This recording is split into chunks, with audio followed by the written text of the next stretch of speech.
Tîma Keskesor Ahmet Spor ji ber cezayên ku Federasyona Futbolê ya Tirkiyeyê lê biriye di tengasiyeke mezin de ye. Tîma Ahmet Sporê ku di nava sê salên dawiyê de tim di rêza yekemîn, duyemîn û sêyemîn de cih digirt, ji ber cezayên lê hatine birîn, niha ketiye rêza dozdemîn.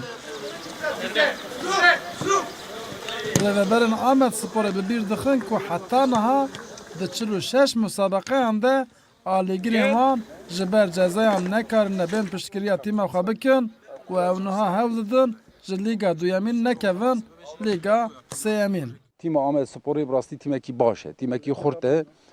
Em ê yanî bira kes ser viya ranezê ew ê Ahmet Spor keve kumê ew ê divê lîgê da nemîne kesinlikle bira viya ser goy xwe bavêjin. Ahmet Spor ê divê tîmê da bimîne vê lîgê da bimîne û ev here hedefa xwe çixare jî ê berjor bike yanî. Beriya çend rojan ji ber futbolî zêwanê berê Deniz Nakî 280,000 lîreyê tir cezayê pere li Ahmet Sporê hate birîn. Futbolîzên tîma Keskesor dibêjin ceza bandoreke neyînî li wan dike, lê ew ê nehêlin tîma wan ji Lîga Duyemîn bikeve Lîga Sêyemîn. Deplasmanya saxîne vana. Tenê sermeda min jî direnmiş min. Em baş dişoxulin. Hinkî sıkıntı heye aliyê TFF haksıziyê ye taraftariya saxî. Me hinkî aciz dike. İnşallah em ê îsaliyê bimînin û em ê salek din rêya xwe binêrin inşallah. Me vê hefta 4 pîqaştê, moralê me gayet cî ye. Vê hefta jî Xoca Elî Birlîk e. Em ê îzna xwe de em vê maça ji rajinê. Em ê artık yani em nakevin vê lîga.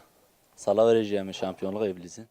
Ahmet Spor di Lîga Duyemîn de di koma sor de cî digire. Par ji bo ku derbasê Lîga Yekemîn bibe gelek hewl da.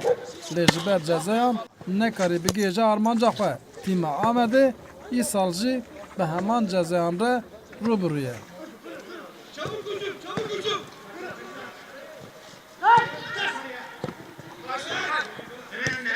Rêveberên Ahmet Sporê dibêjin her çi qas ew bi awayeke siyasî derketine pêş jî wan ji xeynî sporê tu kareke din nekiriye.